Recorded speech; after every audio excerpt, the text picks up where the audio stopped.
In today's video, I reveal how much money I make part-time reselling on eBay, Amazon and Vinted Pro.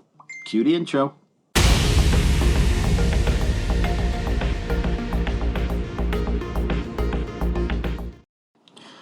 Hi folks, welcome to the video. For those of you new here, my name is Andrew. I'm a part-time eBay, Amazon and Vinted Pro reseller, which means I buy stuff from a variety of different sources and try and sell it online for a profit. And the big purpose of this video is to see whether or not I've actually succeeded in making any money doing that. It seems to be quite popular at the end of the year for people to be showing how their sales have gone over the course of the past 12 months. So I figured I would show you my sales for eBay, my sales for Amazon. I don't know how to show you my sales for Vinted, so I'll just tell you. And I'll even tell you how much money YouTube has made me during the course of the year as well. So if you want to see that, then join future Andrew as he does a deep dive into the statistics.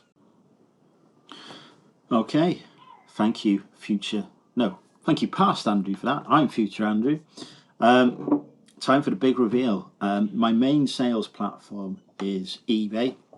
As I mentioned, I do a bit of Amazon and a bit of reselling on Vinted as well, but eBay is the big money generator for me. So I thought we may as well start off with eBay. So during the past 12 months, 1st January to 31st December that is, so during 2024, I actually had just short of £55,000 worth of sales. £54,978.17. There were quite a lot of fees to pay to eBay for that. There were postage costs, etc. But that still left me with a really good chunk of money, probably nearly a full-time income if you didn't include cost of goods, coming in from eBay. It is without a doubt the best year I've ever had on eBay in terms of turnover, amount of sales, and money that it has brought in, to my bank account, as it were. It's definitely been the best year I've ever had. It actually could have been a lot better, but this year I moved house. I'm in my new conservatory, which I really need to get some better lighting in.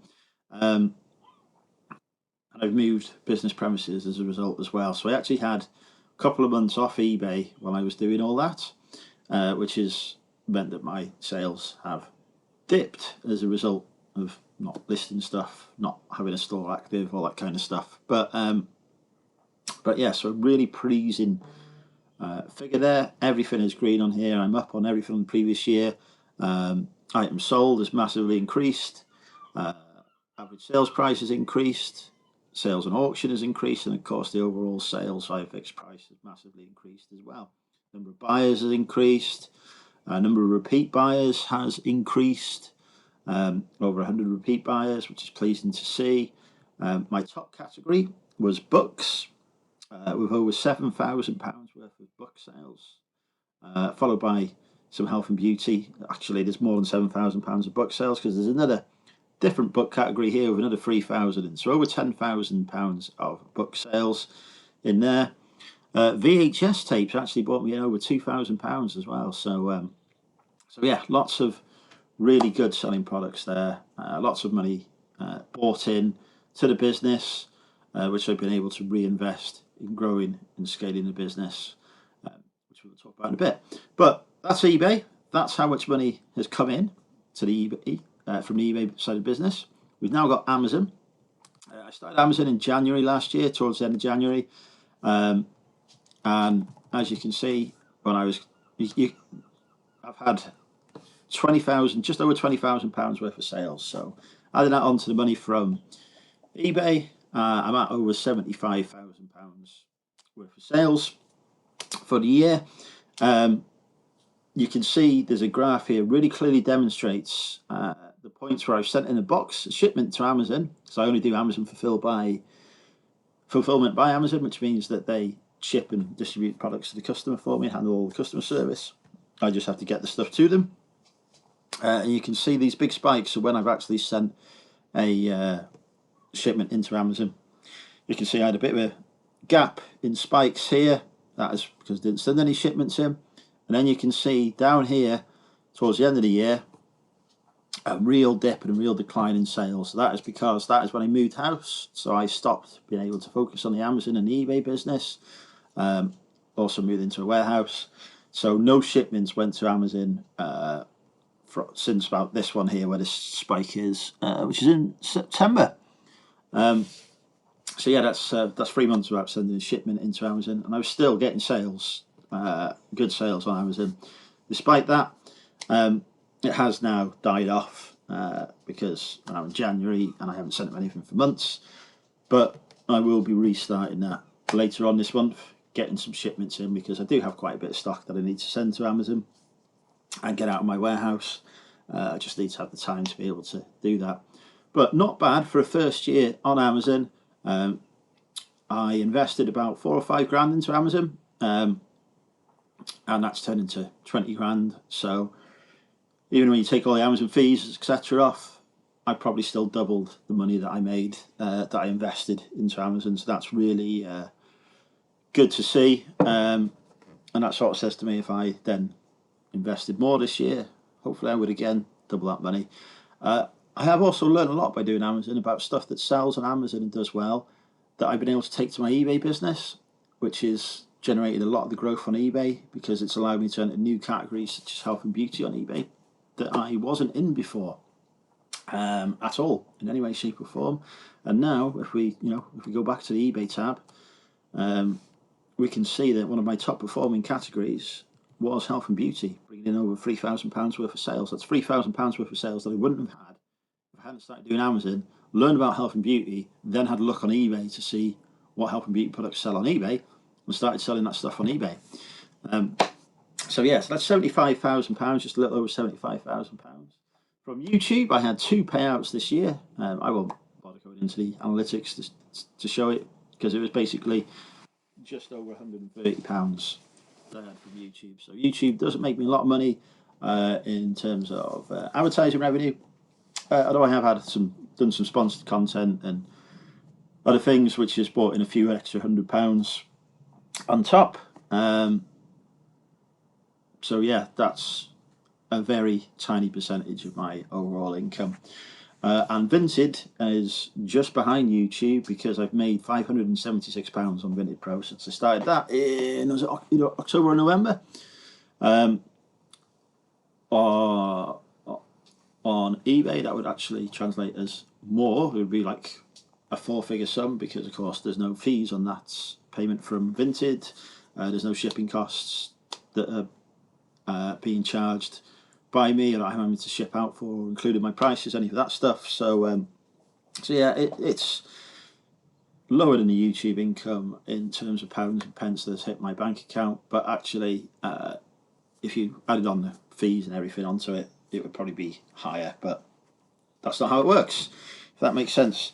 So yeah, so that gives me around 76,000, 77 maybe of income for the whole of the year, which is a really good sum. A huge amount of money, more money than I've ever had coming in before. Even when you take all the fees, etc. off that, that's still bringing in a huge amount of payments hitting my bank account every day.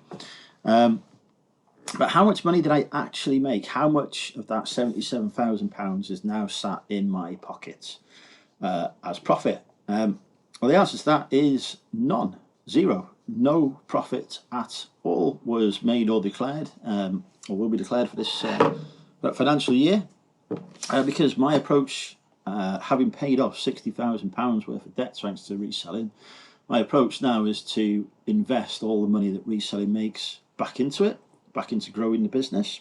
So this year I've moved into a 1,350 square foot warehouse. I've kitted that out fully now. I will be releasing future videos showing the journey of building up that warehouse. Obviously it's not cheap to kit out a warehouse. I bought a van that cost a few grand. Actually bought 2 vans. One of them I had to sell on because it was just a whole story I won't go into. But yeah, it's thousands of pounds on vans. I bought a lot of new stock, some of which I'm still listing, because having had 2 free months off working on the business, I was still sourcing some stock during that time, so I've got quite a bit of backlog built up to work through. I've invested into new contacts as well, so I have new suppliers that I'm now using this year that are delivering really good quality stock to me. When I was moving, obviously I had costs around moving the business, getting everything. I moved about 45 minutes away from my old unit, my new warehouse is, so spent hundreds of pounds moving from one place to the other. I have got things like a new laptop. Two new laptops I've actually bought this year, because I tried out an Apple laptop, didn't like it, so I've replaced that with a proper laptop, which I'm in the process of setting up. I did buy it on Black Friday, but been a bit busy refurbing the house since. So that cost several £100s. My mobile phone bill gets covered by the business, broadband, stuff like that. So various bills that otherwise I would have to cover out my own pocket are covered. But all of that just means that the business is just basically feeding itself at the minute. Now, my plan in 2025 is to change that and to start taking money out of the business again, because I feel that I have built it up to a sufficient level now where it can support itself, and even with higher fixed costs on the warehouse and such like, it can now start paying out a decent amount of money to me. But my plan for 2024 was always to reinvest everything into growing the business, and I can completely see that I have achieved that goal. I've smashed it. I'm 70% up on turnover compared to last year. I've got oodles of stock to send into Amazon, oodles of stock to list on eBay, all of which is going to turn me into a really good, profitable business now. But yeah, so no money, that may surprise people, it may shock people, but that's how I chose to run the business this year.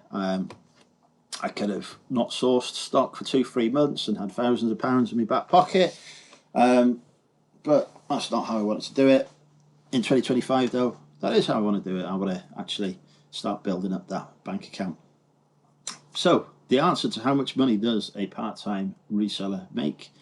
Well, in my case, it was nothing. The benefits have been that some of the costs that I would normally have been covered by the business. The business has grown exponentially, and my mental health is in the best place that it's been in years, because I now have a business that I can focus on growing, and that's helping me grow in confidence. It's giving me stuff to focus on. It's having real benefits to my mental health, which is actually the main reason I started the business in the first place. So again, that's another metric, as it were, that is being ticked off. But it will be really interesting to see where I am a year from now. I'm aiming to have doubled the business turnover, so taking it from 75 to 150 roughly. Might not succeed in that, but that is the aim. And like I say, I'm actually going to be drawing out money from the business as well.